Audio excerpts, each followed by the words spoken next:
বন্ধুরা, আশা করি তোমরা সবাই ভালো আছো। তো চলো আমরা পরপর উত্তরগুলো জেনে নিই। তোমরা পল সায়েন্স পরীক্ষা দিয়েছো এবং তোমাদের যে সাজেশন দিয়েছিলাম তোমরা সেখান থেকে দেখেছো শর্ট টাইপের কোশ্চেন তোমরা প্রচুর কমন পেয়েছো।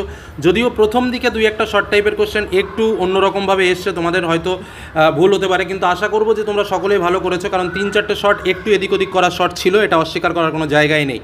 আর একটা শর্টের মনে হয় দুটো উত্তর হবে, সেটাও তোমাদের সামনে শেয়ার করবো। তো চলো, প্রথম যে প্রশ্নটা ছিল, দেখো ন্যাটো জোটের পাল্টা জোটের নাম কি? উত্তর হচ্ছে অয়ার্স।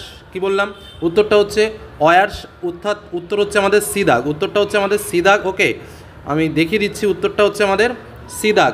পরবর্তী প্রশ্নে আমরা চলে যাব।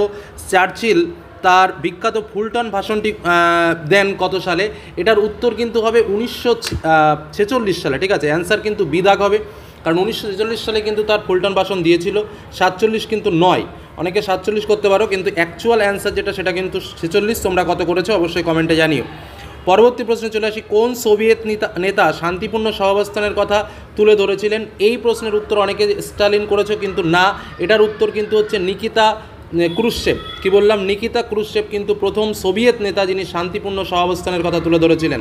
পরবর্তী প্রশ্নে চলে আসি। মানে এই দুটো তিনটে প্রশ্নই একটু আমাদের খটকা লাগছিল, কিন্তু আর বাদ বাকি প্রশ্নগুলো কিন্তু মোটামুটি আশা করি তোমরা পেয়েছো এবং কমন লিখেছো এবং ভালোও পেরেছো। তো চলো পরবর্তী প্রশ্নগুলো। ভারত কমনওয়েলথ অফ নেশনসের কি? এটা একজন সদস্য। পরবর্তী প্রশ্ন। সিমলা চুক্তি স্বাক্ষরিত হয়েছিল প্রধানমন্ত্রী ইন্দিরা গান্ধীর সঙ্গে পাকিস্তানের রাষ্ট্রপতি কি? জুলফিকার আলী ভুট্টো। তারপরে চীন ভারত বিরোধ কত সালে হয়? এটা একদমই সহজ প্রশ্ন, 1962 সালে। সম্মিলিত জাতিপুঞ্জের মূল অঙ্গ কটি আছে? 6টি। তারপরের প্রশ্ন।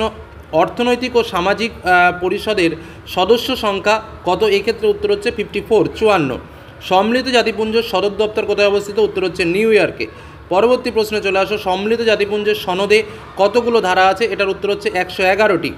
পরবর্তী প্রশ্ন। উপরাষ্ট্রপতির পদচ্যুতির প্রস্তাব উত্থাপিত হয় কোথায়? উত্তর হচ্ছে লোকসভায়। পরবর্তী কোশ্চেন। ভারত কেন্দ্রীয় মন্ত্রিসভার স্বাভাবিক কার্যকালের মেয়াদ কত? উত্তর 5 বছর। পরবর্তী কোশ্চেন। রাজ্যসভার ড্যাশ অংশ সদস্য প্রতি 2 বছর অন্তর অন্তর অবসর গ্রহণ করেন? 1/3।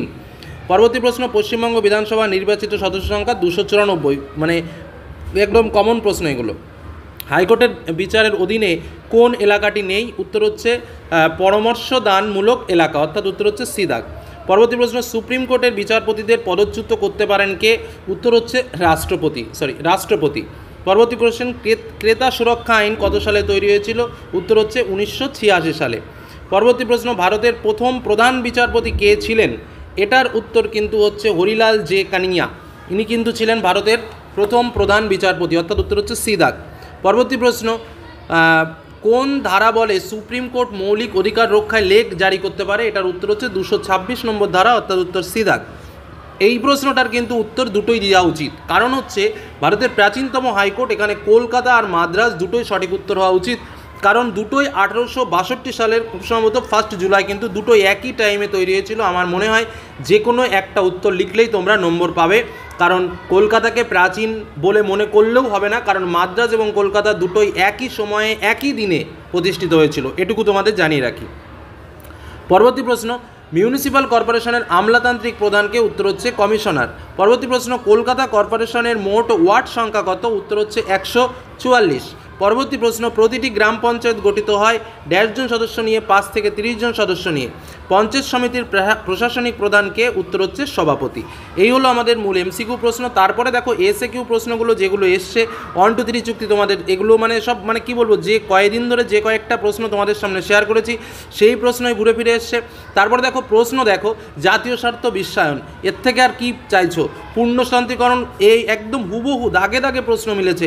রাষ্ট্রপতির জরুরি অবস্থা, আইন পাশের পদ্ধতি, যে কটা প্রশ্ন বলেছি হুবহু কিন্তু তোমরা কমন পেয়েছো। তো আশা করি পরীক্ষা সকলেরই ভালো হয়েছে। তো আজকের মতো এখানে শেষ করলাম।